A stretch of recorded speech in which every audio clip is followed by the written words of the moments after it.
Hello, my friends. Again, I say friends because in the world of sports, it doesn't matter what sport you're watching. When you're sitting down with someone beside you and you share and support the same team, when things are working out the way you want it, you turn and you high five the person next door to you. He's no more a stranger. He is now a friend. Okay. So in the world of sports, we are all friends because sports is one of those things that binds and brings people together.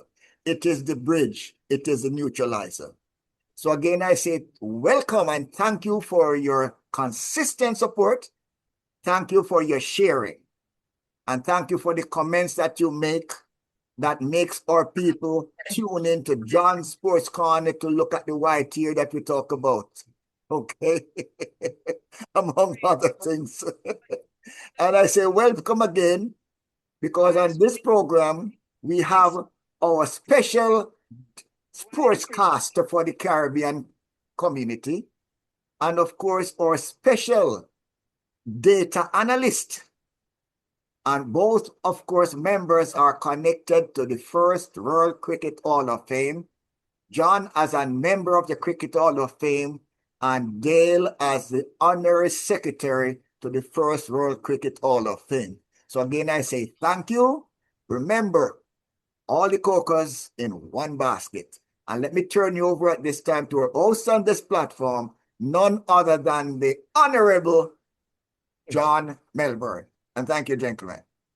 Oh, thank you so much, Trevor. I think the only thing we miss here, Dr. Gray, is the peanut man passing by. Nuts.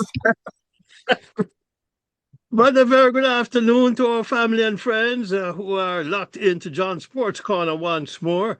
They, what I like to say, on the SosoBone Media Network, the global Caribbean media capital. But before my special guest, former Kingston College super athlete Dr. Noel Gray, and historian, statistician, and honorary secretary to the Cricket Hall of Fame, the first in the world, joins us. Let me remind you to go to Winner Circle Radio Store in the SosoBone shop and get a gift from the shop. We have t-shirts, we have mugs, we have backpacks, coat mags, sorrel, and of course, the great Jamaica Blue Mountain Coffee. Matter of fact, Father's Day is just around the corner. And can you imagine waking up Sunday morning and smelling the Blue Mountain coffee and the aroma passing through the house? Anyway, also new in the shop are t-shirts with John Sports Corner and Via Condias logos. All the items come with their respective logos. Family, let me say a hearty welcome to Dr. Noel Gray and to statistician extraordinaire Dale Brown. And Dale, before we go to, I just need to know this from Dr. Gray now. Your favorite team in this World Cup? Well, from my era coming up, Brazil has always been. Brazil has always been. But the other night, they never looked too, never looked too Brazilish. But the competition this year is tough. It's one of the closest, it's only the first round, but it's going to be interesting. This every 4 years, World Cup time, I'm on my couch, and this is a special thing where you guys said to come on at 6 at this time when England played, and the next game to come on. But it's. I have my muted. Yeah, but I tell you, and you talk about Brazil, Dr. Gray, I remember years ago, I used to play football with Cavalier. And years ago, we had this guy come to the club, introduced to us, named Antonio. And he played with, I think, his Santos or Sao Paulo, one of those clubs in Brazil. And he came in the afternoons and took us through warm-up sessions. And we thought we trained hard. But when he was finished with a warm-up session, I had to say to him, I don't drink beer, but I need a beer now. Because I tell you, man, his drills were a little bit different to what we would normally go through. Anyway, let's talk Dr. Gray. Dale, and it's over to you if you want to pick it up from there. Absolutely, John, and our viewers from worldwide. And I want you to know that this is another exciting episode, but it's going to be extra special. Extra special, why? Kingston College has produced many, many outstanding athletes. But we have with us right now one of them who stands as tall as any. He's right up there with the best. And when we say up there with the best, we're talking about the best combination 200/400 meter sprinters that Kingston College has ever produced. And we are going by accomplishment, not by opinions or anything, strictly by accomplishment. Now, so we speak about his athletics prowess and his excellence on the track. But this gentleman, Dr. Noel Gray, was an outstanding, he transitioned from the track to the classroom. And so he stands as an exemplary individual when we talk about sports and education. So he's living proof that education is an investment, a lifetime investment. No matter how good you are, you invest in education and it will be there with you for the rest of your life. No one will say you're washed up. No one will say you can't run fast anymore, because what is in here in your brain, in your intelligence, will take you very far. So Dr. Gray made that transition very smoothly from an elite high school athlete, came through college system in the USA unscathed, and was continued his education through the tertiary levels and end up, as we call him, Dr. Gray. And not only his vocation is mathematics, and that is impressive in itself. And that gives me great pleasure now to welcome Dr. Noel Gray. Welcome, Dr. Gray. Thank you. My pleasure for being here. Yes, sir. So, Dr. Gray, when I look at you and I say, who came before him? I say, I'll start with Mr. Hoylett. I might even put Jimmy Grant there and Leighton Priestley. But then we come to Trevor T.C. Campbell. And I say, that's where you stand, right there. And we're not putting anyone above or below. I'm saying you stand right there with them as one of the greats through KC's history. And it's a very storied history. Now, in the 60s, Dr. Gray, you would have been in primary school. Right. And perhaps you'd have discovered your love for sports there. And which high school was that? I mean, primary school was that? I'm sorry. Yeah, I attended, excuse me, Windward Road Primary School. I lived which is now called Top Range. And Windward Road Primary School was, I think that's the feeder pattern at the time, until Mountain View Prep came about, Mountain View Primary. So Windward Road Primary was the school of choice at the time for primary school.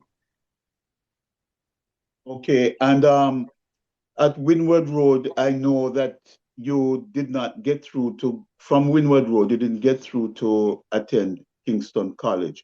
But I'm sure you had some teachers at Windward Road who influenced you and had a positive impact on you.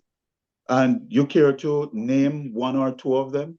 Well, there are several teachers at Windward Road, that really instill in you the importance of education. First person come to mind is Mrs. Darby. And then you had Mr. Grant, and you had several teachers that I can't recall, but they always instill that education piece of it. But I was a kind of kid that liked to run up and down outside. Couldn't study, couldn't find a knack for studying. Just, put me out there, I'll run all day. And so, the tradition back there is that you take your common entrance and you move on to the school that, the feeder pattern for the school that you're supposed to at high school. Well, I wasn't successful at that level. I sat the common entrance one time and I decided that was it for me. And so I matriculated through the primary school system until, back in the day, in the 60s, you get to primary school and, if you don't pass your common entrance, your parents have to either have money to send you to a private high school or you go to one of the public schools. So, well, I know my parents bring me to go to a private school. It wasn't in the cards. It wasn't in the cards at all.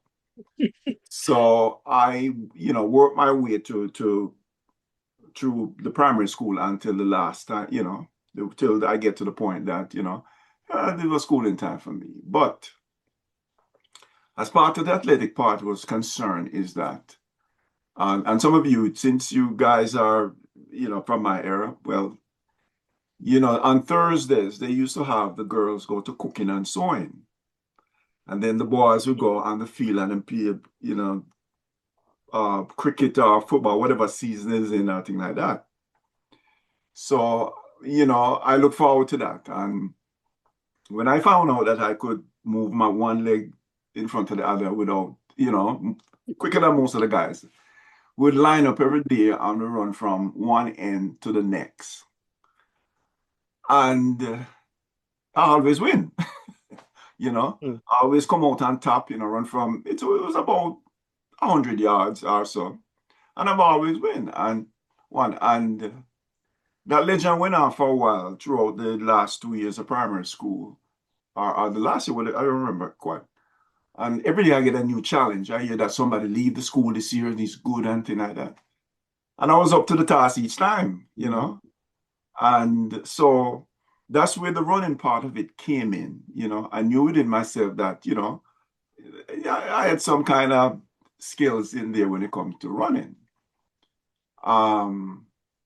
The part now came into the closing end of primary school. And my mother was saying that you didn't pass a common entrance. What you gonna do? And so, I didn't have any plan in mind or anything like that. I remember passing, my cousin lived on the front road of Mountain View. They went to Excelsior and Brilliant and things like that. I said, boy, when are you gonna stop going to primary school? And I tell you, somebody that hit hard. You say, you look a brother going to high school and you still in primary school. And that hit hard, really. So anyway, I was at Windward Road one day when the coach from Vauxhall came about, Mr. Plummer, came in and he said to me, he was looking for runners. And he asked, you are Noel Gray? And I go, well, I back up a bit. We had All Island sports at the primary school level. And I did well, did well there. I forgot whatever happened, but I did well there. So the guy came and asked, are you Noel Gray? And I said, yes, sir. So you want to come to Vauxhall? And, back in the days, Vauxhall had a negative connotation to it, and so I said, no, sir, I can't be bothered. No, I didn't say that to him, but in my mind, I was saying that. And I said, yeah, I'll probably do it. And believe it or not, that's at the point where Charlie Edlam and I became very good friends. While we were at Windward Road Primary, we knew each other in 10 school there, but we decided to go to Vauxhall. So, when school opened, we go to back in the time we go to summer break is what, June? Mm-hmm. We go in June, and then school start back in September. So I'm at home mulling the thought of going back to school, and mother said, "Boy, what you gonna do? You're either gonna work or do something." Mm. And I was at home, and one day on the veranda, my mom was hiding some clothes out there, and she said to me, "Noel, what are you really gonna do? I don't know what happened, but anyway." I said, them give me a chance to come to go Vauxhall. And I tell you, it's almost like my mother pick up the iron and say, "Boy, you better put on your clothes Monday morning, and you better go to Vauxhall." This is by the time this was no Christmas break. She said, "Boy, you better put on your clothes and go." I've never seen my mother so animated. Right. And my father was more laid back. He was like, "Boy, come work with me at the stadium," because he's working at the stadium. And reluctantly, I put on my clothes Monday morning. I took the bus, went down to Vauxhall. And when I got there, the principal met me at the gate. He was probably doing his rounds. And he said, "What you doing here?" And I said, "I came to see Mr. Plummer." And he said, "No, no, no, come back some other time. You're trespassing." So I was ready to go back home. Now I said, "Sure, this not gonna work out," and like that. So on my way out, I said, "I need to try this because I can't go and tell my mother, say, me just come home back." So I ran into Mr. Plummer. Mr. Plummer said, "Why, where you been? We've been waiting for you." And I said, "Yes, and that." So anyway, I think he took me to this lady. And before he went to the office to sign me, he took me to this lady, Mrs. Ains. And he said to me, "Mrs. Ains is going to be your house leader." He says, "Your house leader." Took me to the front office and registered everything like that. And from the day he introduced me to Mrs. Ains, Mrs. Ains adopted me as her son. Mrs. Ains now is her husband was a soldier at a park camp. He was Captain Ains when there. And so my running career started. I went there and never went into formalized training or anything like that, and blah blah, but running barefooted and things like that. And I spent 6 months at Vauxhall from January to June. And within no time at all, it appears as if I belong. You're there, and it's almost like within about a month or two, everybody knew my name. Because I would go up and run barefooted at the time. Long jumping, never long jumped before. Running and winning and doing all kind of stuff. And anyway, it got to that point, winning long jump, 100, 200, everything at the sports day, anything like that. And that's where it really started to gel. Went to All Island Sport for the secondary schools. And there was a big billing by this time. Now the name, my representation now is out, Noel Gray and Sprinter and things like this, Vauxhall and things like that. So I had a little write-up in the paper. And that's a big deal. Them write you up in the paper. That means you must be kind of good. So the rivalry was between myself and Danny Brown, Winston Brown, went to Papine. And Lon Donaldson, who was the Reggae Girls coach and things like that. We grew up. We were childhood friend from neighborhood. He went to Papine, I went to Vauxhall. And in the neighborhood, him come and say, "Boy, Danny Brown is going to beat you, and I'm going to do this and this." So I get an update, and Danny Brown doing this. Anyway, we got to All Island Sport, and the billing, you could only run one individual event and a relay, or two individual, but no, not, that was it. So I chose to run the 100 meters because, Quarry at the time was, big deal, 100 meters. So we ran and we came in a close finish, came into a photo finish, and he got the edge as the winner. And, from that point on, when, All Island Sport finished, Then they had soccer, and then they went into cricket. No, cricket was my favorite thing to do. So I went on for the cricket team, made the cricket team as a pace bowler. And I was a so-so batsman. I could handle my own, when it come to batting. But pace bowling, I learned the art of moving the ball around and things like that. And we won the All Island sport for junior secondary school. Oh. And I said, okay, no, I'm a dual sport person. So after that, so I said, I'm good at this point in time. So prior to this, well, Mr. Parchment, Trevor Parchment, he was like the sport coordinator for the All Island sports. And he came to Vauxhall one day and he was talking and he said to me that, would you like to come to KC? That time my brother was attending, my brother used to tell me everything about KC and, talk about the Priestleys and the different things and things like that. So anyway, I said, yeah, So I didn't hear anything other than that. So, I was at KC one evening practicing. I don't remember what it was practicing. And I saw this man with a cane walking up out of Austin, Cambridge, walking up to what we call the Mount. Foggy. Yeah, and he had his felt hat on and he had his cane coming up. And he said to me, you name Noel Gray? I said, yes, sir. We have to be, yes, sir. And he said to me, you want to come to KC? And in my mind, I said, is water wet? Is the sky high? And I said, yes, sir. And I said, all right. And then so exchange words and things like that.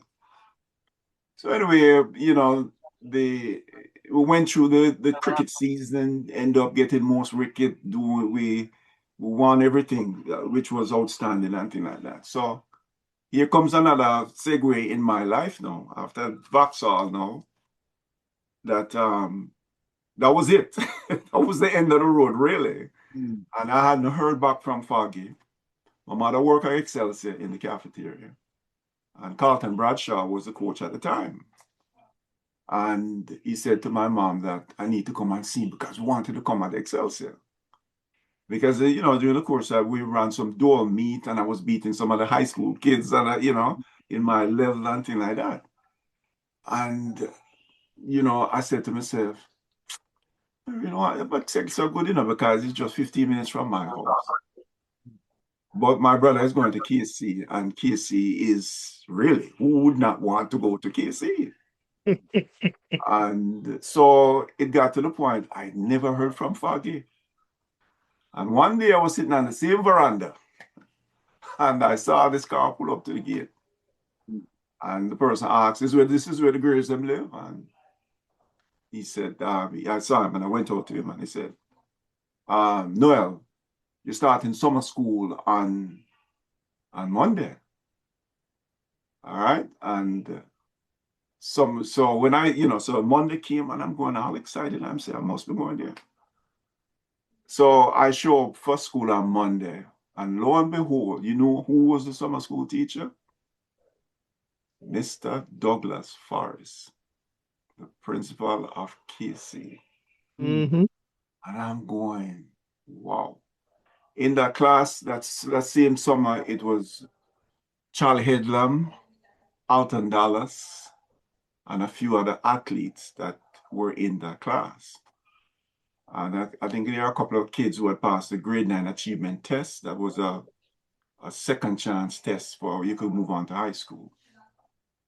And in that summer, well, I get to know this long after the fact that Mr. Forrest created a class for the junior secondary schools where athletes, will be given a second chance at academics. And so, you hear the thing like, like KC biathlete and you hear that kind of stuff. But yet, he had started a program to give somebody like myself a second chance who wasn't the sharpest knife in the drawer when it came to academics. And, that was where everything just fell in place. And, my brother and I started attending high school. He was bright as a button. He tutor me and do all kind of stuff. But I've always been, in spite of everything, I was good at math. I was good at numbers. As a matter of fact, when it came to taking the GC, you have to take GC to go to the next level. I passed math with a good score and barely passed physics. And that was it for me because I'd repeated fifth form. We go back in that time, fifth form, because, didn't have enough to go to sixth form. But, the track and field part of it was my claim to fame at the time. So, the rest is history. I got there, and my first year, I did very well at champs. And as a matter of fact, that year I was tied with as outstanding class 2 athlete with a shot put and discus thrower from Camperdown, whose name kind of slipped me right now. And I think it was Haven, his name, or something like that. So that first year was really, really, I had to pinch myself and say, boy, I'm among the elite. I'm doing good. I fell off the wagon, not getting through common entrance, but I'm back on the train now. So it's time to, work on keeping it going. And so that was my move to KC. Thanks to all the stars that lined up, and I had a second chance at education. Okay, thank you, Dr. Gray. Now, you mentioned that first year in class, when you're in class 2 anyway, just to emphasize that you were the 200 and 400 meter champion. That year you won double gold in class 2 in 1971. Right. And that was a very significant year because you really established yourself at that point coming over from Vauxhall. And it's difficult to say Noel Gray without mentioning Charles Headlam. And, I'm sure they say iron sharpeneth iron. And it was that, I believe, would have been the case with you and Headlam during that period of time. And you both benefited. And I know that you were not in the same house at Kingston College. So what was it like competing against him on the inter-house sports day? Well, let me tell you something. That was, I want to back up a little bit. When I went to KC, I went there as a sprinter, because at the time, sprinting was where, it was the big deal.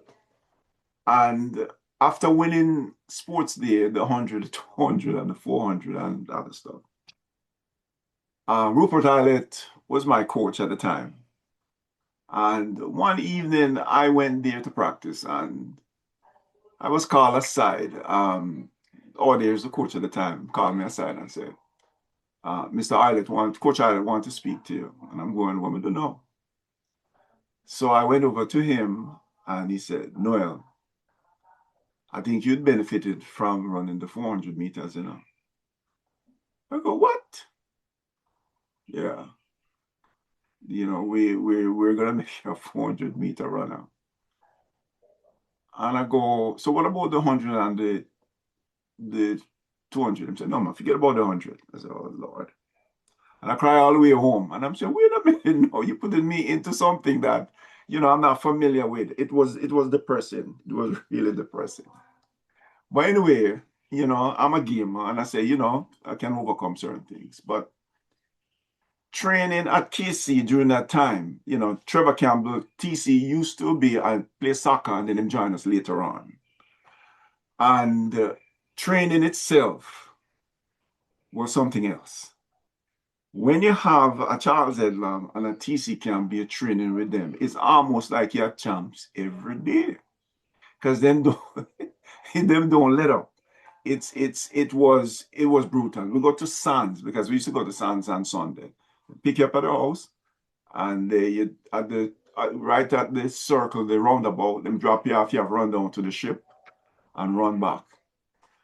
And you just have to keep up. It's just pride, you have to keep up. And when you put Trevor Campbell and Charles Headlam together, it's almost like it's a race. It was so hard to keep up. No, these guys were established distance people. I'm now, the longest is a 400 meters. So I tried my best to keep up with it. I did the best I possibly could, but training against Charlie and TC at the time, it keeps your eye open. Your eye would you just have to be cognizant of what's going on. And that's just, I guess, adrenaline or ego or whatever the case may be. But it was friendly fire. It was really, really, really friendly fire. Right. Now, in 72, Trevor Campbell won the 200, 400, and 800 meters. And you and Headlam were supposed to move up now in 73 and more or less keep that fire burning because KC was depending on these points. No, you didn't. Between the two of you, you won all three events for 2 years in a row for the rest of your school career. And you would do the 2-4, Headlam would do the 4-8. And in your final year, you did the 4-8 and he did the 2-4. And I just want to, it's not about Headlam, but Headlam was such a good runner that the only man to defeat him at champs is sitting right here with us today. If it were not for you, Headlam would have been a superstar at champs. Yeah. So, so it happened that way. Getting back to that run in the 248. Mm-hmm. When TC left, that's a big void. That's big shoes to fill and things like that. And 72, I got injured at school, and it was a tough year. But 73, after TC had left, I ran the 2 and the 4, and set record, within itself. And that year, 73, was a stellar year because I went on to win the Character Games. I went off to a couple of trips to the US where they invite your personnel to come and run, and I was successful. So 73 was a stellar year. At the end of the school year, we had the Central American and Caribbean Games, and I made the team, to run the 400. I was successful to win and move on to represent the country. And one of the person was going to run against is Alberto Guantarino from Cuba. So on my way to the warm-up field, they're warming up and getting ready, and I'm so excited because I want to run against Alberto Guantarino. And while warming up, I had a terrible hamstring pull. I literally hear the thing pop. And that was so disappointing. That the injury lasted because I'm moving into my final year because this was like it's after champs and everything, after pen relays and everything. It was later in the year that with CSC games. And when I came back for the champ the following year, it took me a while to start training again. It was so bad, the pull. So they had decided, after sports day, which at sports day, I only won one race at sports day that year. And it was the 800 meters. So Charlie beat me in everything that year. And so I had to nurse that injury around. So the among the coaching staff and Mr. G, who was a trainer, said that it's best if I did not run the 200 because I don't think the leg could hold up for this, that for the rounds and things like that. So they said, no, they say, you're running the 800 and the 400, the 4 and the 8. Because I won the 800 beat Charlie at sports day. So they said, okay, you were more than capable of running the 800. So I said, no problem. But the biggest mistake I think they made was that, and it was probably ego. We had won pen relay the years before, the 4x1, and as a matter of fact, won 2 years in a row. And I wanted to run on the 4x1 team. And so I taught my way into running it at champs. After winning the 4 and the 8, I pulled up again. And that was, that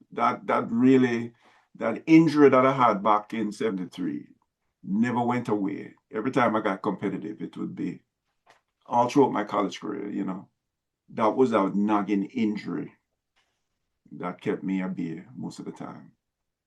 But I look at it and say everything worked for a purpose, so that's, that was it. Well, Noel, I want to dig in a little bit because I remember that injury when you're anchoring the 4x1 and maybe 30 meters out, I don't remember, but it was a little distance out, you suddenly grabbed your leg in mid-stride. And I said, oh, Casey's going to lose this race. But you hung on and you crossed that line first. That is one of my great memories of you at Champs, running that race with your hamstring pulled and winning because it was a 4x1 relay. That remains in my mind.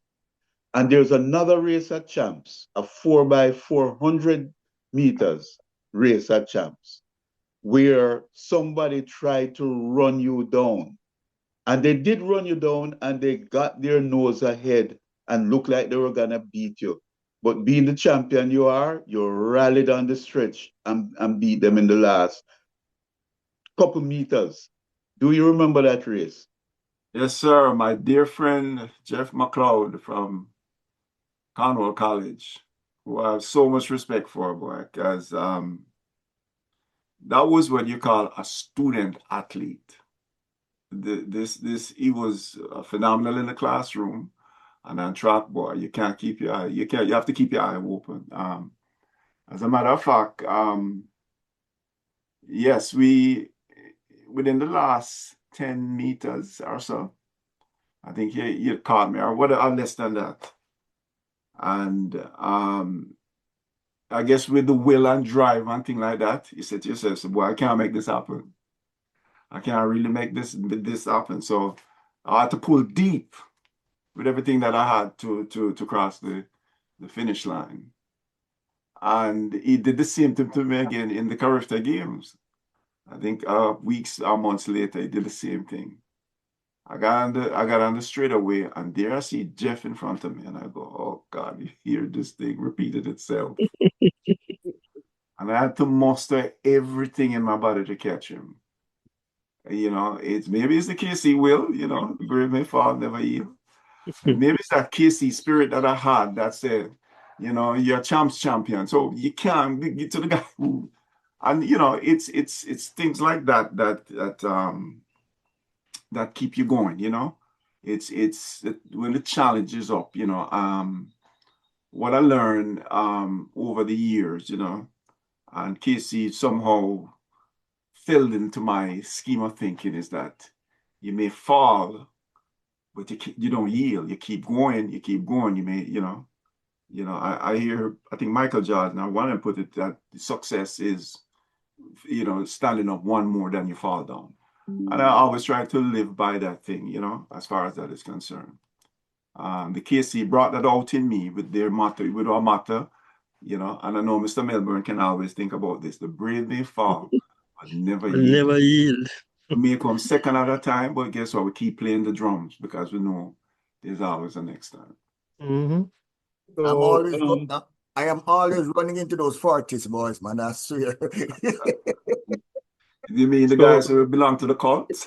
No, No. I'm Titchfield, okay? Or the Bellevue side of North Street. They're on the Carlo name. The Bellevue side of North Street. yeah. So, John, it's a perfect time for you to take the baton and introduce yourself to Mr. Gray. But just a second. You never meant, listen, I remember in 1973, there was something about the Gibson relays. What happened at the Gibson relays? Because I remember I was teaching at the time, and that was what they were talking about on radio. And I never knew they were talking about you. I know you that they bring the house down. Yeah, that's the first Gibson relay that we Yes. won we're the first to win the 4x4, the open 4x4 and the 4x1. So we were the pioneer as far as that is concerned. Yeah. Gibson relay was in the makings for a long time, but 73 it was the inauguration of that. So that stands as one of our KC achievement as being the first act. Yeah, So, but but that was a big deal that was because all over the Gleaner, man. That is all we like. Hold on a second. Because we're coming out of quarry, you know. Because we're yes, coming out of quarry. All of us talking about the Gleaners, the Gibson relays. And who is Gibson? yes, Bishop Gibson, Bishop, yes. So it is now the Gibson McCook relays. Uh-huh. Yes. Bishop. But Dr. Gray, let's talk a little bit about training. Because when I went to KC, training for me was a few laps around the track, some starts, and then Don Davis arrived. Mm-hmm. And training changed. Now, to where he asked us to run so many 300s within a certain time, so many 600s. And I said to myself, but I'm a sprinter and sprint hurdler. Why am I running these kind of distances? How did you handle then the rigors of training then? Well, the first year when I came into KC, I had some training idea at Vauxhall, but not to the intensity when you got to KC. And it's like one of the things is you just have to observe what's going on. I was always good at looking at what the trend is, and I try to fall in, to that scheme of thing. And during the off season, we started in as soon as champs over with and school out, we go into weight training with Mr. G. You're familiar with John, you're familiar with Mr. G. Yeah, I'll tell you Mr. a story after. Yeah, we were going with Mr. G, and we'd have to go. We call it background training. We go to weight training over the summertime. Every evening we go down and live with Mr. G. And then after that we have, we'll work out, background workout. You run 600, you have to run so many 600, you have to do some steps and some things and whatever the case may be. When I went there, it was the senior athletes them usually took charge of the training, and when it get close to champs, then we see we have a plethora of whole bunch of coaches come in. But it was the senior athlete that took over the training, and it wasn't where, well, you duck training and thing like that. You just do it. And training was, as you said, the 600. Some days you have to run 600, 600. Mm-hmm. Then you may run a 400, walk a 400, run a 400. All that Mm-hmm. stuff. And they tell you the idea behind it, as far as, building endurance and all that kind of thing. Because I think it came in, as you mentioned, John, is when Mr. Burrows, they used to call him the general, the coaches. Here is Bill Davis, Bar, came in and said Again. something to the fact that him don't see why schoolboy we can't win more than 5 championships in a row or win and that, whatever the case may be. Thus the 14-year streak. Mm-hmm. And so they came in with the regiment of training. So you're right. When you get there, when you went to champs and things like that, you did all of that preparation right there on the track. And outside of my first year going to champs, we had this athlete from JC, Dave, whatever his name is, the 400 meter. Because it's the first time I'm going to compete at the 400 meter at that level. He was my rivalry in class 2. But all of the other years and things like that, my competition came from KC. You more dread the thought of somebody from KC beating you. And so that was the mindset, the same thing with Charlie.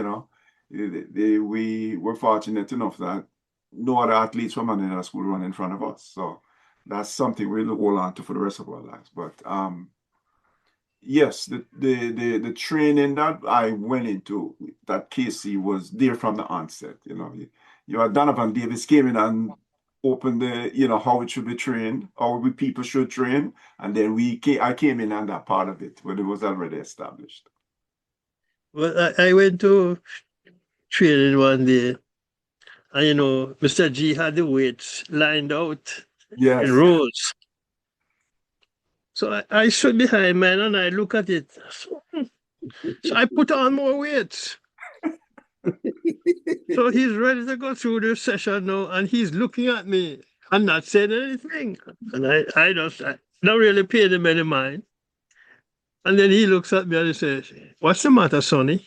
I said, "Nothing, sir."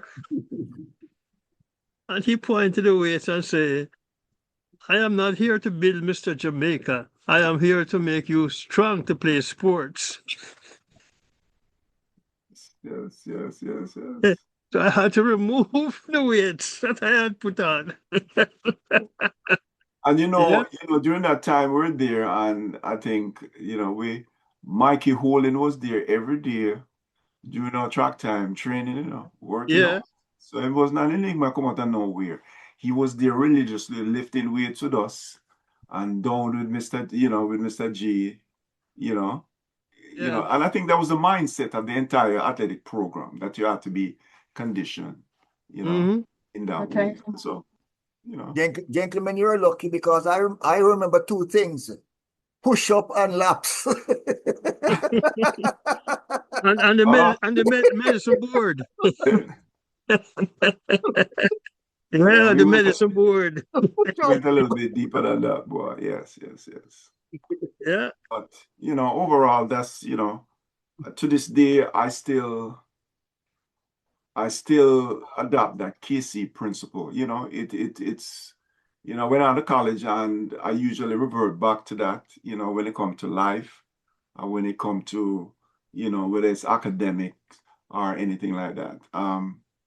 One of my greatest thing in life, outside of my wife and my kids and things like that, is I remember as a in the classroom, I qualified to be an administrator, but after a while I find out that I don't follow, adults is the main problem when it comes to the school thing. My thing was with the kids, that's my circle of influence.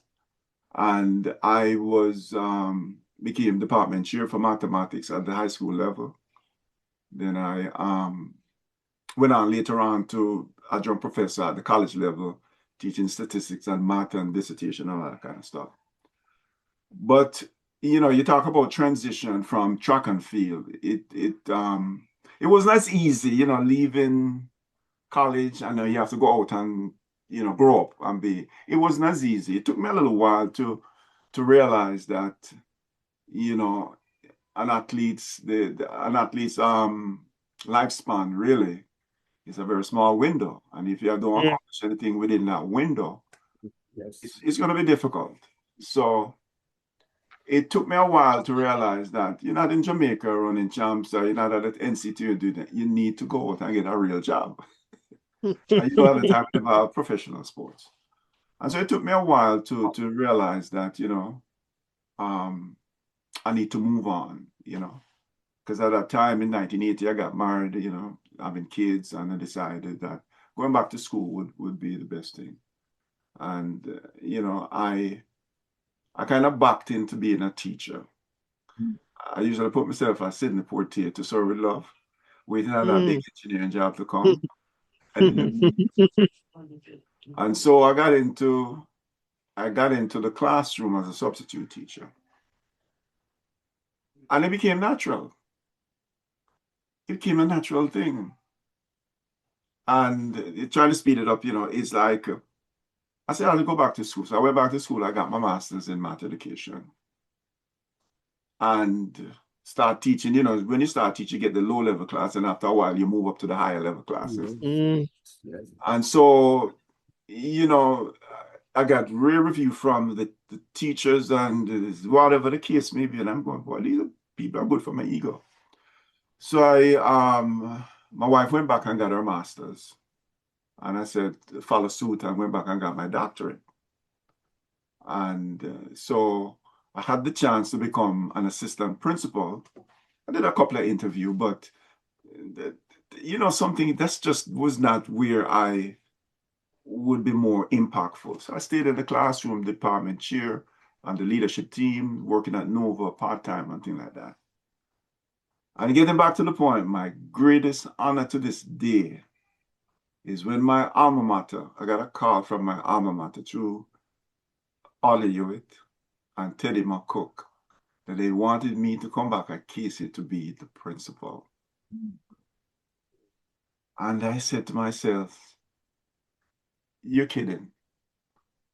I don't see a boy like me in primary school and come up principal of a thing. And to tell the honest truth, I was in awe. Mm. So I look at myself and say, me? You them sure they want me? And it was at a time in my life where I had young kids. Kids were in high school, middle school, or whatever, and was still in the second half of my career, well established, in the classroom and that level. And I thought about it, went out to Jamaica, did some interview. They had a summit. The next thing is to do is put up my name on the door, principal career.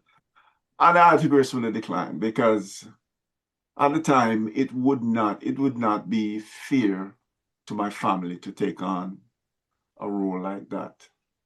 And I gave it some thought because my wife, she had said, Noel, if that's what you want.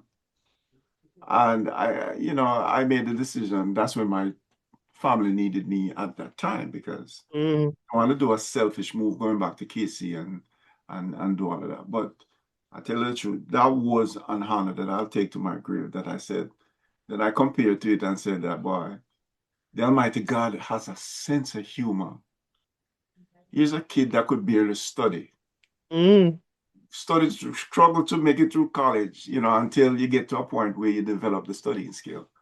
Want me to become a principal, an educator, and leader at a high school, and I'm saying, not to be a little bit interruptive, but on two occasions you mention your wife and you don't mention her name, and I have a problem with that.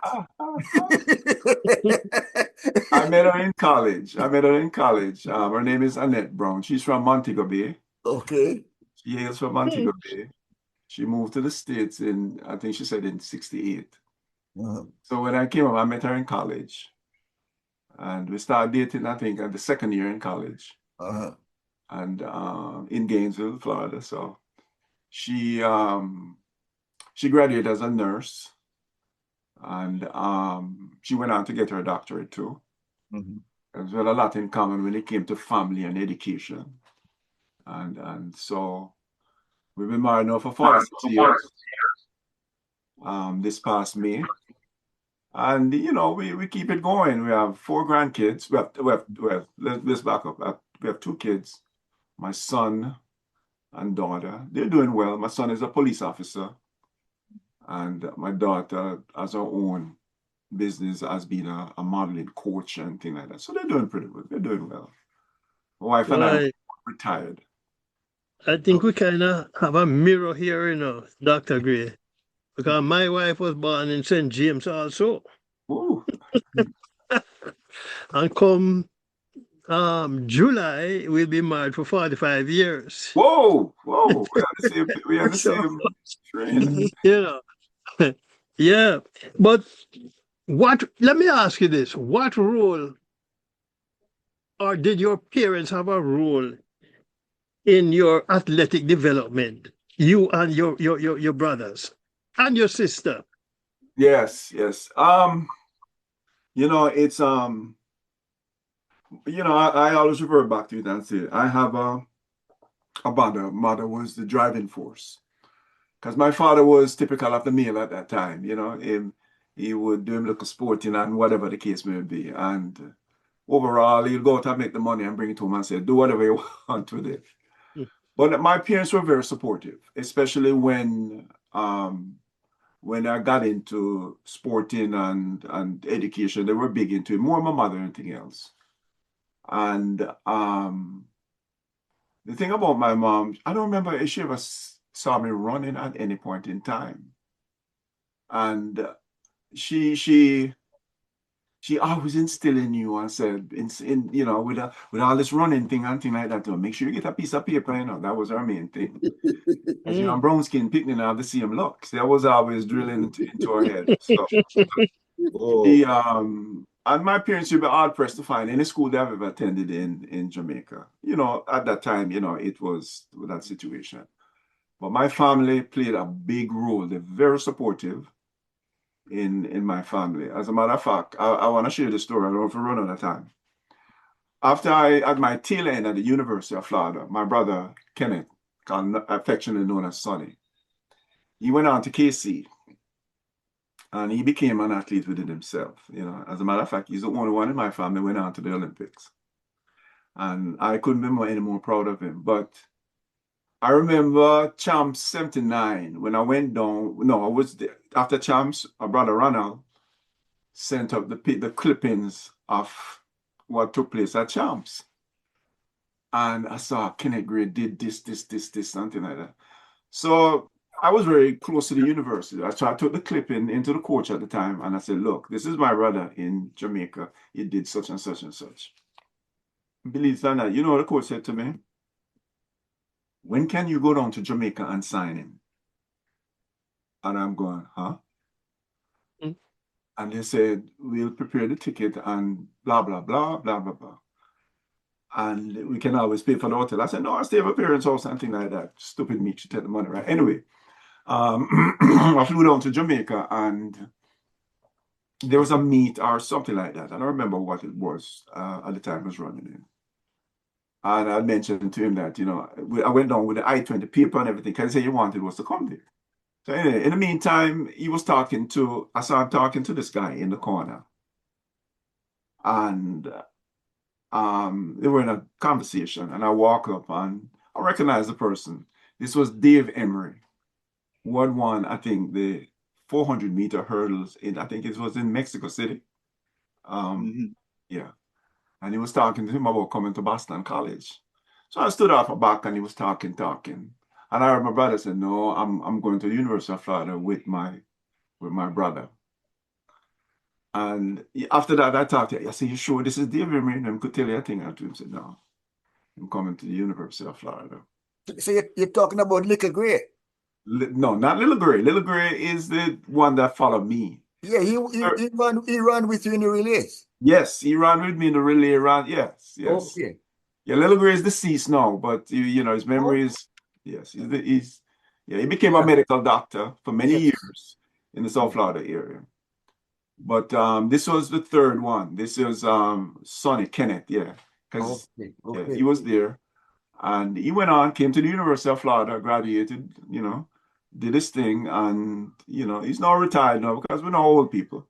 I did well, did excellent. So yes. What's your best sports memory as an athlete? As an athlete, wow, there's so many. Wow, that's something I have to think about, but it has to be at the point where not pin release, because you know there's so many high moments that I can't pick out one moment what I said was better than the other. But you know, one of the things that I can always recall, getting a chance to actually go to KC, getting a second chance in life to go on to, you know, a school like that. In other words, then the ball is in my court right now. So it's time for you to pick yourself up. In track and field. Went on to the university. We had good moments. You know, we had a couple of NC2A championship final and things like that. But it was nothing like being at KC because it's a family. It's you know, it's I don't know, you know, people call it a cult, but it's something you learn there for life. You know? Yeah. And I say if it's a cult me 7 times over, but you learn so much and you had so much support base there that you wish you could take that on with you. You know, and I you know, I'm an advocate that or a young athlete, especially a track and field athlete who aspire to be, move on to the next level and things like that, think twice before you're going on to the pros. Some people say the college, the United States, the college of the United States burn you out and so on and so forth. But I've seen so many people that were world beater, not putting anything like that, but never made it to the next stage in life.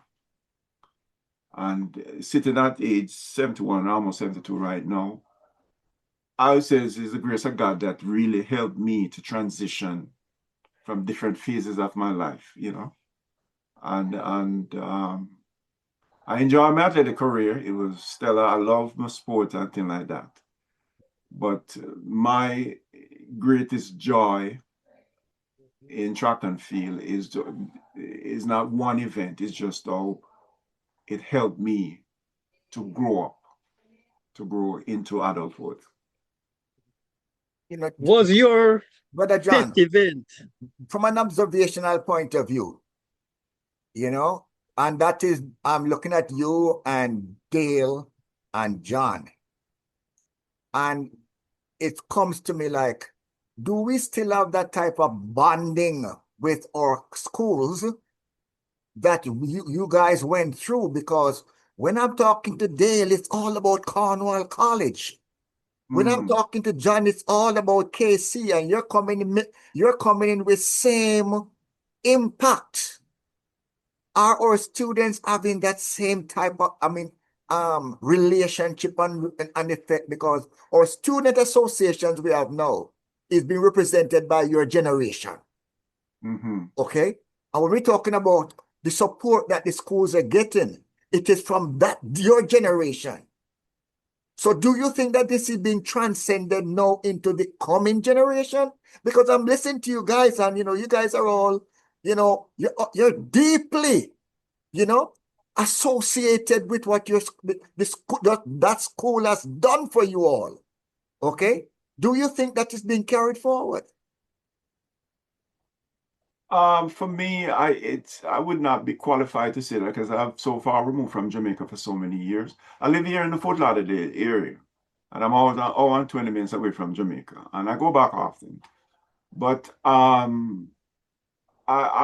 think one of the things that's in the school system right now that has changed from my time and from John time going. And in my time, yeah, athletes move around and things like that. But now you find that most of the school have to compete for the athletes and doing things that I think are unethical to get these athletes to come in. My love for KC was through my brother and through KC was all around in everything. They were so good at everything. If them in the top two of everything that you can think about. And my pure love for going to KC, not that I'm going to buy my mother a fridge or pay for a house, something like that. It was the pure love of going there. So when I went there, it was the embrace that you just want to be there. You just fit into the crowd. It's like you go to a KC, and John can tell you this. You may have a Howie Bell, you may have a Michael Holden, you may have McClendon, you may have this, and you may have Jumpier, or whatever in school. And they were just like another schoolboy to you. Nobody was Star Trek at KC. You have a big time football player at the time, Owe Bell at lunchtime and playing box football down at the pavilion and things like that. And so it was like your second home, literally a second home. And John, you can jump in at any time. It was just, you wake up in the morning and you just want to get there. And you leave later, you want to come back again. And that was the kind of feeling you have there that you belong. And when I went to, one of the things when I came to college and you had to compete here, and you go to some of these meets and you look in the stand, you barely see anybody. When you go champs, you see this grandstand full and sometimes you compete for the university because that's your obligation. You have to do it in these dual meet and things like that. And it's always a carrot dangling over your head, you have to perform or it's a scholarship in jeopardy. So, going back where you say, is there one track moment that highlighted as far as that is concerned? Is it's all encompassed into a year of feeling like you belong. You know, John may have a different story. I don't know. No, but you said something there about not looking at them as superstars. I remember when I started working with this radio station in New York, Trevor Salmon, who used to keep goal for KC, Manning Cup. He was an engineer, and I went by Trevor's office just after I started working with Inner City. And Trevor said to me, "John, how do you like working with a superstar?" I said to him, "Superstar? Who is that?" And he told me. And when I went back to work the following morning, I said to a young lady in my department, "Who is this person?" And she looked at me as if I was crazy, that I did not know at the time it was Frankie Crocker. Ah,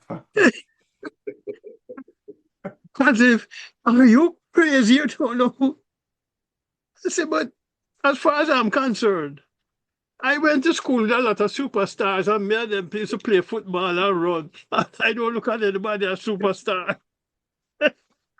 John, I'm going to give you something better than that. My wife and I went to Morocco about a year ago, and we went through a tour group. You know, we oftentimes do that. And in this group, we had a bunch of people from India. And what happened, they tour together as, you know, spouses and things like that. So they were there talking cricket and, you know, bringing up some name and them talk about, I was saying that one of the toughest was Sunil Gavaskar, couldn't get him off a Mhm. bat, and I was talking and things like that. And somehow along the line, Michael Holin came up. And I said, Mike and I went to school. Wife can't tell you. All of a sudden, I was better than sliced bread. You know Michael Holin? Yeah, yeah. You know Holin? I'm say, yeah, man. I said, we went to school together. He went to, and they were so animated and things like that.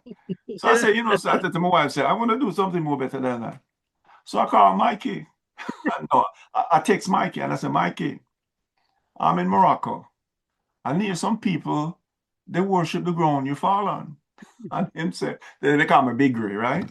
Him said, Big Gray, I see your wife doing such and such and such. So I say, yeah, man, then whatever the case may be.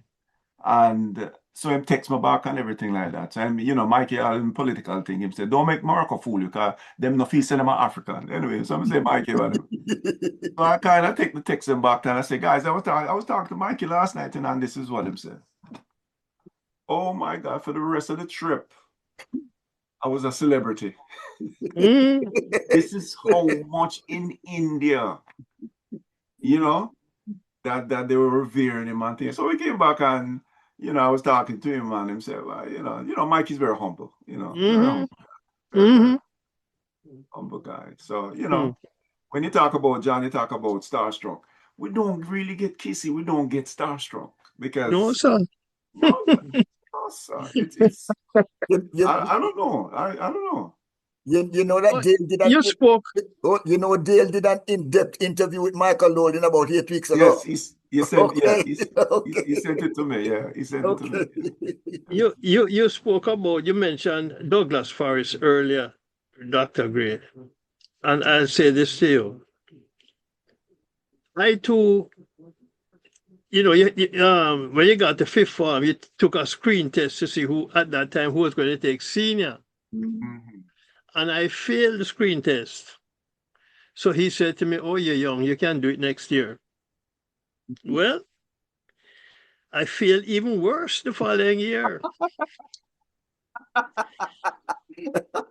Anyway, he allowed me to take the exam. And school just started back senior term. I'm walking down the corridor and I hear, and I know it's him. I look around, he said, "Come here, Sonny." And that man put his hand around me and said to me, "Why won't you study?" And I said to him, "I study, sir." He said, "No, you don't study. You want to pass the exam? This is what you have to do. A, B, C, D, and he went through a whole thing. Yes.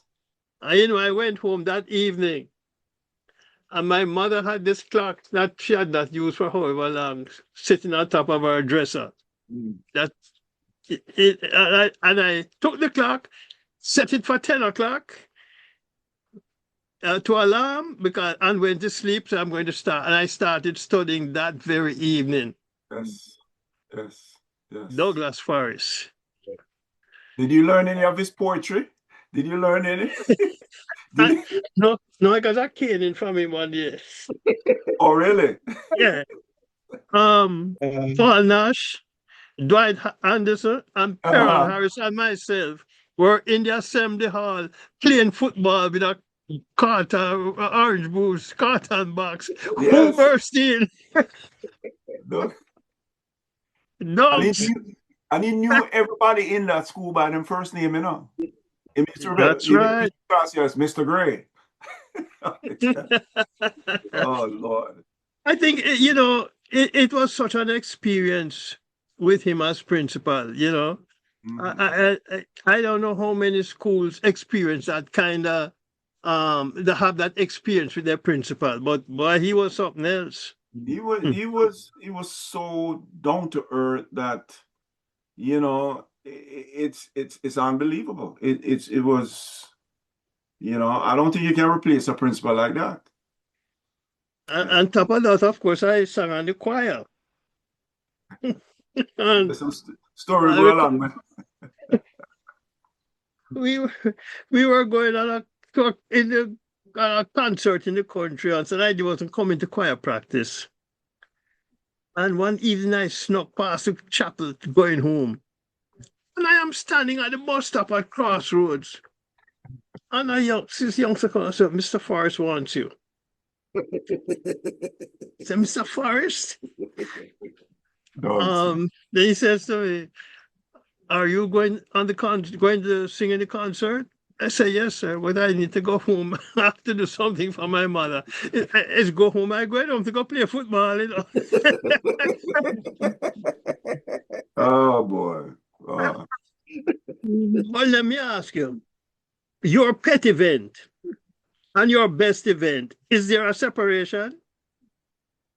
Once I got to run the 400 meters, that was my pet event. Yes, you know, you start learning about the Lee Evans, and you start learning about how to run the 400 meters and things like that. So that was my key thing. I didn't go back to running the shorter races for fear of, you know, injuries. So I in the college level, I ran mainly the 400 meters. And occasionally dabbled run at 800, but the 400 meter was my pet event. And I guess you had to go through the drug testing. How was that? No, you know, I don't remember going through drug testing. No, I don't think so, because if you tell me what the drug thing looked like, I wouldn't know, because you know, my mother, you know, my mother was something else, you know. She never had a formal education, but I remember when I was up here and I took my wife home to meet the family. And so my wife had to do something. She had to go Montego Bay to do something. So I went to visit some friend, and before I leave, she said, when I came back, she said to me, she called me over and said, Noel, you know, why you full of good people picnic, you know? I said, Mama, what you talking about? And so she instilled in things in you that it stays, and you know exactly what she's talking about. And she just cramp your style right there. But you know, she had such wisdom about her. For somebody who wasn't formally educated and never attended school and things like that, you always, even when you go out to college, you say to yourself, no, what mother think of doing this? It's not a mama's boy thing, you know, but she instill in you, you know, certain things that you know, you have to remember, you know, you have to, it's, yes. Yeah. One morning, I got awake and I saw this brown paper bag on my dresser. And when I opened the bag, I knew I didn't put it there. It was, the bag contained several condoms in it. I showered and came out to have breakfast. My mother said, "Did you see a package I left on the dresser for you?" I don't think my mother was that forward. Ah, boy. That was better than a warning, right? Yeah, that's more than a warning. That's yes. But As a high schooler, did you have a favorite athlete? in high school, several because it depends on the sport and thing like that. And to this day, I feel that the best soccer player ever come out of Jamaica, and that's skill cool, is Howie Bell. I think I see Howie Bell score one of the goals that John, I don't know if you were in Jamaica at the time, him score a goal almost lying down in the air, you know. Howie Bell was a big fan of mine as far as this, as you know. Actually, I say this to you. I was not in Jamaica when Howie was in high school, but I did play business house football with Howie for separate. So I had some experience playing with him. And If he was yes, in, yeah, if he was in this era and thing like that, he would be up there with a Messi, you know. But in my track, with my track and being 400-meter was my thing. Lee Evans, when he ran that 43, split, yeah. no, not split, flat, Flat, 43, yeah. Mexico. Yeah. And I look at that race over and over, and that record held up for what, 20-something years? And outside of Bob Beeman's long jump thing, Lee Evans was my thing when it comes to 400 meters. So if you ever say a favorite athlete at that time, that's who I, looked up to in terms of running that. And in your travels as an athlete, what country did you most enjoy? As an athlete, trying to think of it. We went to so many different countries in high school. I know we went to Venezuela, and on our way back we stopped in Curacao. And boy, I tell you, it was one of those things you only see in the movies back in that time. People there speak 4 different languages, and it was the nicest set of people you could ever imagine. During my track career and things like that, it was that stand out to mind, that left a mark, in Curacao. We didn't run in Curacao in Venezuela, but on our way back, we stopped for a few days, and that was really nice. I don't know if you had this experience, but while I was at KC, I heard that comment, all them can do is play sports. But then at the end of the year, you see this person winning Commonwealth scholarship, this one getting a Rhodes scholarship, this one getting some other kind of scholarship. And I'm saying to myself, how does it all we can do is play sports? How are we winning all these scholarships? So I don't know that you had that kind of experience there. Yeah, well, one of the things with me making the transition, and I have to give it to, we had some classmates. We had a couple of people that were close to the track team that were in sixth form. They were so bright, man, and you learn from them. Professor Wilkes is one person come to mind, and you have Selburn Good. These were head boys, and they were part of the sporting thing too. These were bright people, and they were on the track team at some point in time. And I remember the first time my brother and I went to pen relays. First time we're traveling. First time we're going on a plane. And when you're in Jamaica, somehow see our family sit down and eat meals together. But no, we're not.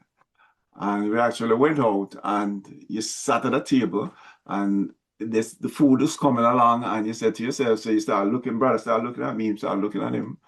And you have, and I oftentimes say this to Professor Wills, something like that. He anticipated that we had a little dilemma because, and he's saying that that's the solid fork, that's the thing fork, that's the thing fork. Oh, so okay. So we had the people from the athletic part. As a matter of fact, we had some of them that taught classes while we were in school. Like Selburn Good he was a hell of a math teacher. He's now I forgot what his title is, but we had support not only from teachers, but also from our sixth former. Because when you're in school, you're probably a year younger than them, but them look like grown people. The support came from there, and we respected John. Whomever they put as prefect or head boy, you don't joke with those people because it's like being rude to a teacher. I don't know what it is right now, but you held those guys in such high standards, Yeah. and that's one of the things we had at KC that was very strong. We were the guys in the upper echelon at the time, in terms of academics, they were supportive of all the program. It's not they were elitists and say whatever the case may be. As a matter of fact, I had Warren Blake, who is the Dr. Blake, who is the doctor for the national team in Jamaica. We were talking at champs, and and him said, "Boy, he wanted to run so bad, he come out and but he couldn't make the team." And them say he wanted us to run so bad. This is how much they were a part of everything. It's not like me, Bright, you. They wanted to be a part of it, and he was telling me about it, boy, and so we had good as athletes. We had good relationship across the board, faculty members, our peer group, and things like that. And I think, going on to higher education and competing at the next level, it was no longer fun. It was a job. Because if you have to run 2 or 3 door meets, you have to do it because you have to do it. At Casey, you did it with pleasure, and there was joy behind it. And so it's one of those things that, all of us, most of us who go through KC in that era, I don't know where the cutoff is, we oftentimes refer back to that formative years, and that's why we excel to keep going.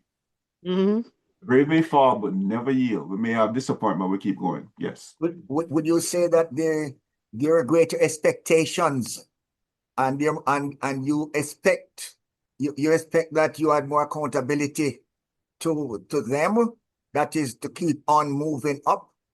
And when you mention those prefects, those prefects put in detention, Yeah, absolutely. Absolutely.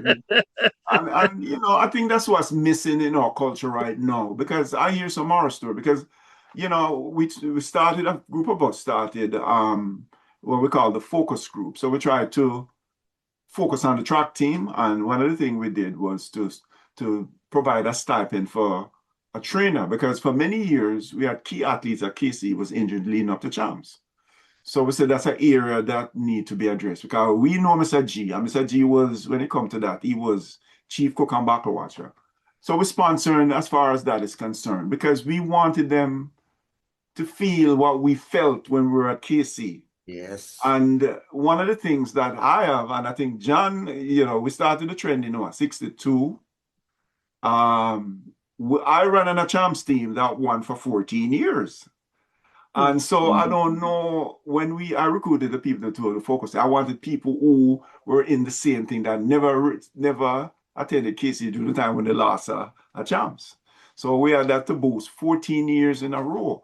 So that put a little bit more, emphasis on us giving back and using ourselves as role models to tell the student that, look,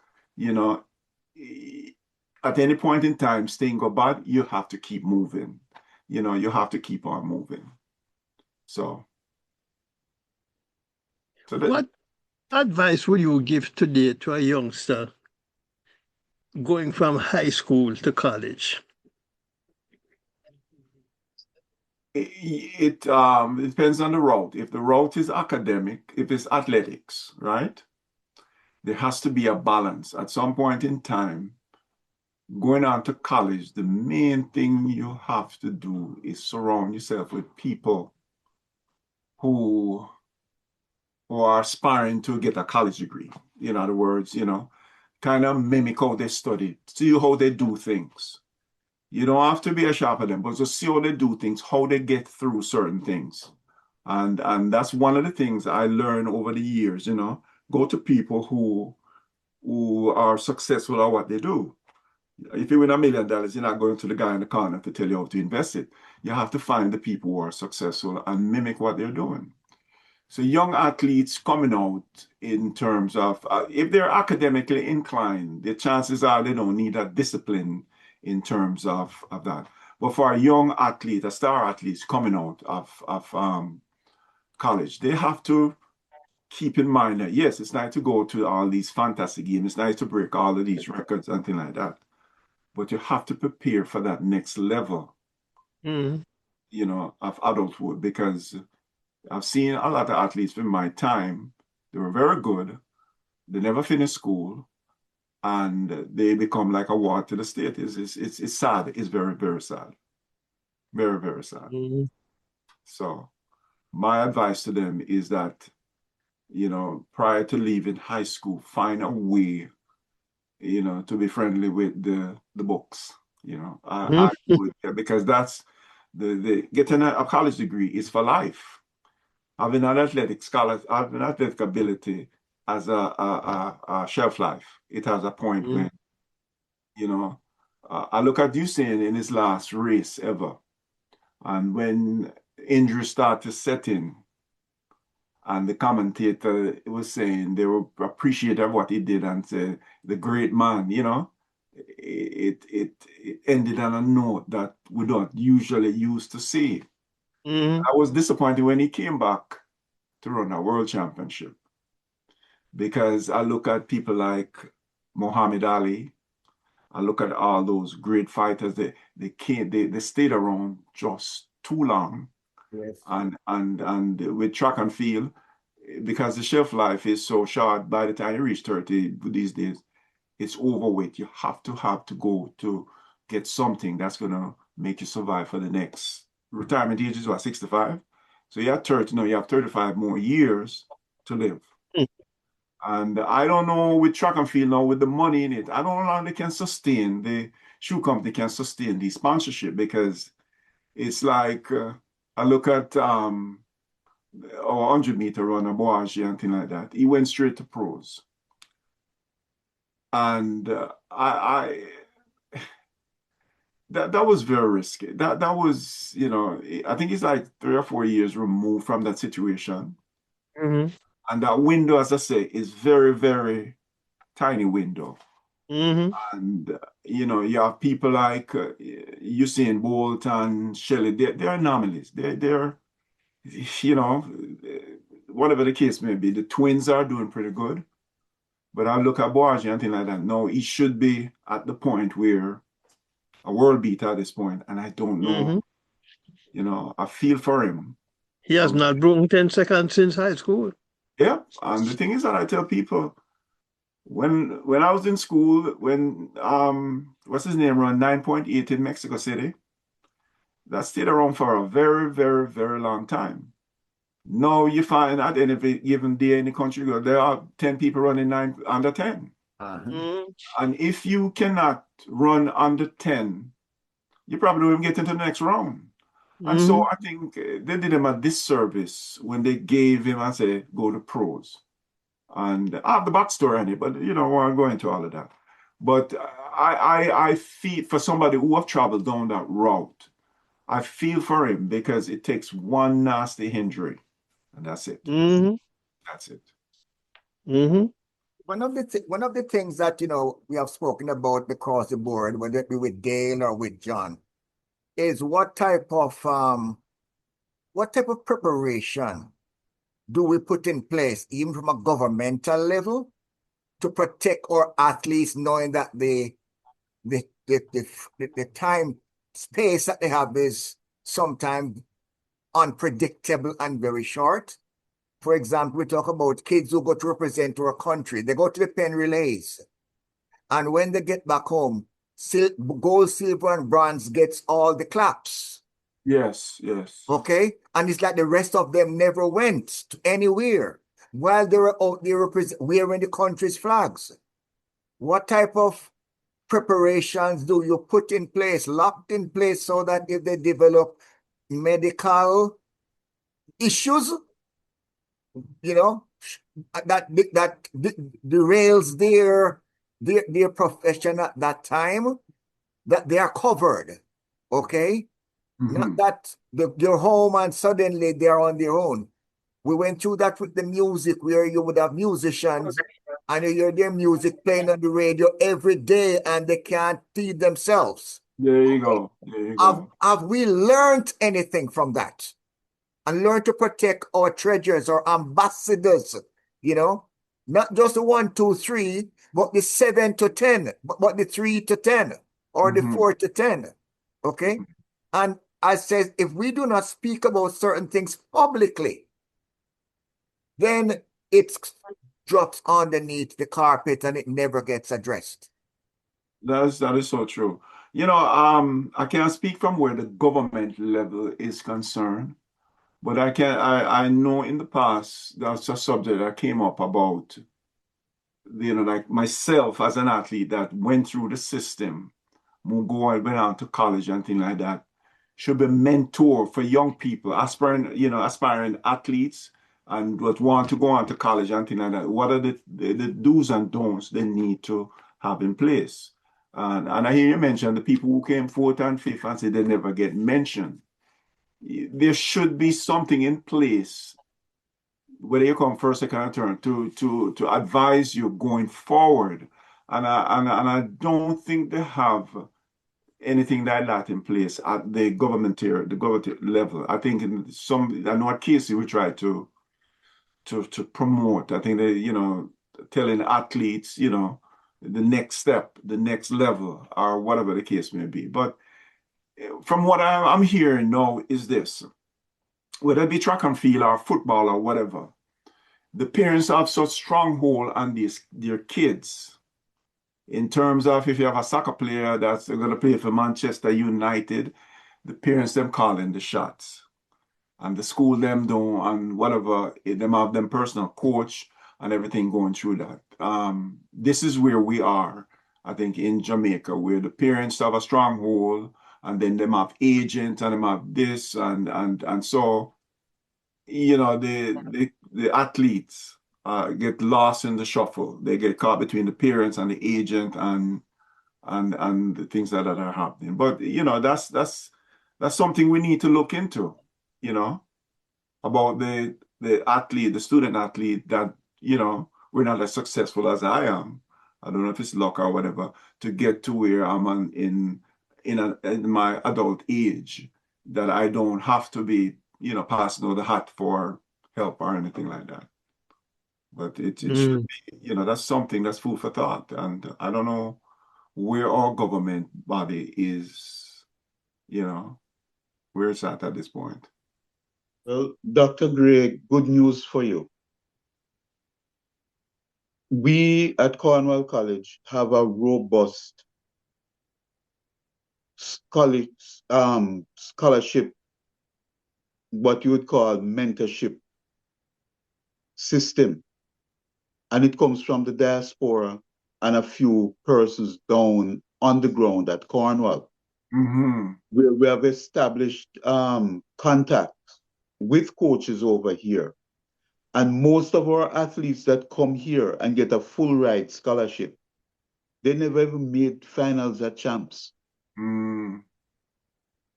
They did not even make the finals at champs. So we find that persons are focusing on the champs finalists and medalists rather than looking at, because the colleges, they are looking at good student athletes who can fit the bill and do well at the school at whatever level. So they may go to a Division II school. Don't worry about that. Look at the education that you are going to get. Mm-hmm. So because you're not in a D1 school does not mean you're not going to get a D1 scholarship or a D1 education. Mm-hmm. Mm-hmm. And I think that's where a lot of people make the error. Because even right now as we speak, we had 3 boys who came up and went to junior college, and they have now, well, 2 of them have successfully transferred to 4-year colleges. Wow. Wow. And the third one is waiting for the final word to say, yes, we are ready for you. So there are different routes that you can take.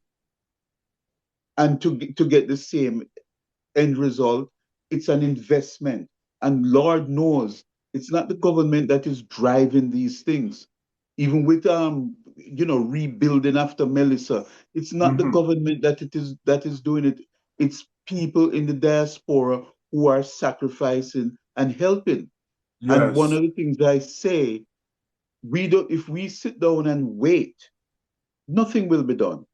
Our thing is to do what we can and help who we can with all our might and all our strength, because these youngsters will end up graduating.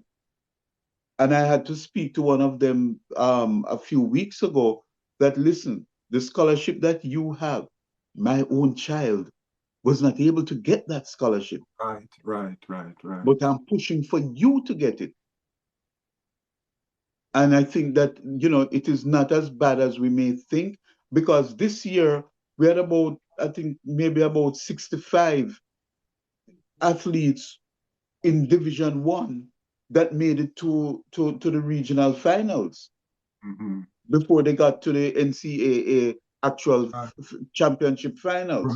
Right. It's a lot of Jamaican athletes that are here, and many of them, I dare people to tell me their names. Mm. People don't know about them.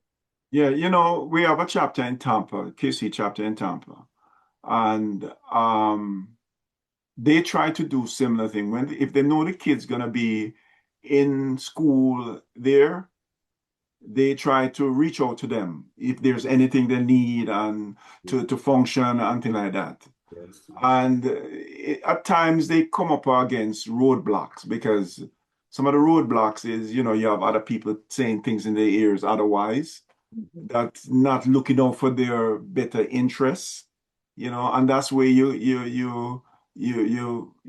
we have problems. But you're right. If you can get, not only the star athlete, the marquee athlete, but the people who are, you have something in place that they can come in and say, this is how it works, and let them have at least a path to choose to follow. And it's really sad. It's really, really sad that, we produce so many outstanding, well, athletes, and, where are they now? What happened? Yeah, Yeah. true, very true. I know one person right now that, we don't call in the name and thing like that. And this time he was an outstanding athlete, and I saw a little documentary on it, little local thing during the champs time. Where are they now? And I have to shake my head and say, boy, it's sad. It's really, really sad that they come to a point now, can't even come on a job or no kind of source of income. So, we need to do better. As you said, we need to do better collectively, So, so this has been a Well, nutshell, I'm blessed. I don't know, Professor. Do you have anything else you want to grill Dr. Gray about? But this has really been enlightening, talking with you this afternoon, Dr. Gray, and certainly, um, as a retiree, you probably looking after your ackee tree and your, you know. Oh, yeah, my wife is into orchids. She's magical when it comes to that, because Oh, Lord. Yes, yes. she's good, boy. She She have her different orchid just to set up, and she's a envy of the neighborhood. You know, she put it on the tree and it blossom and bloom, and Yeah, so I put on my orchid and they don't live. But she's out there every day religiously, you know. yeah, When I take her yeah. walk and then she come back and she spend either fertilizing or moving them around and Hmm. whatnot. So I You know, that sounds like I get my dear called wife on, too, you know. huh? Sounds Yeah, like my dear wife because she was yeah. out there with the gardener earlier, showing him which one are the weeds that he has to pull out and not interfere with her flowers. There you go. There you go. There you go. So, it's that's the life, we try to live the best we can, Hmm. for God-fearing people, and we try to live the best way we can.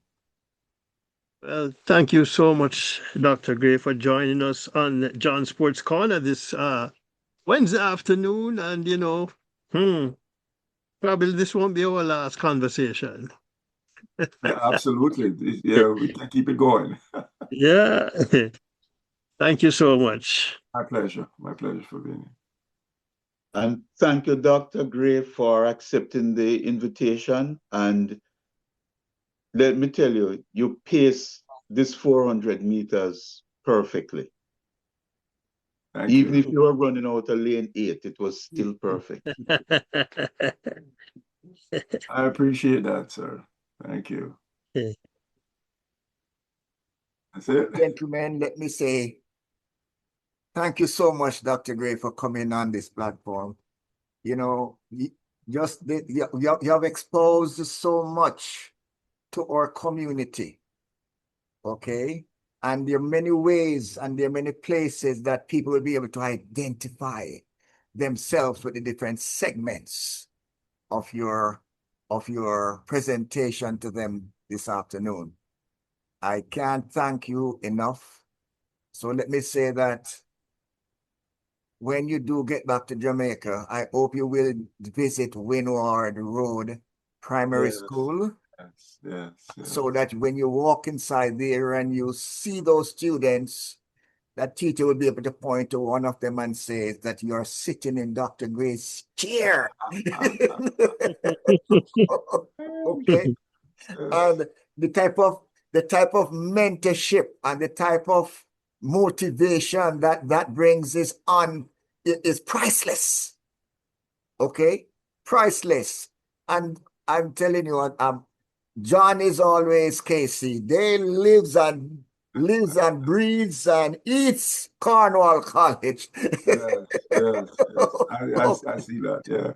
Okay, so this is an example that is going to live and grow well with our community, because there are many of them out there who are doing similar things, and they recognize that nobody recognizes that type of dedication and that type of service and the trials and the trail that they actually traveled to get to where they are.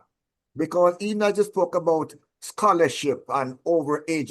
Listen, we all know that there was a limit as to how many scholarships they could provide to students, okay?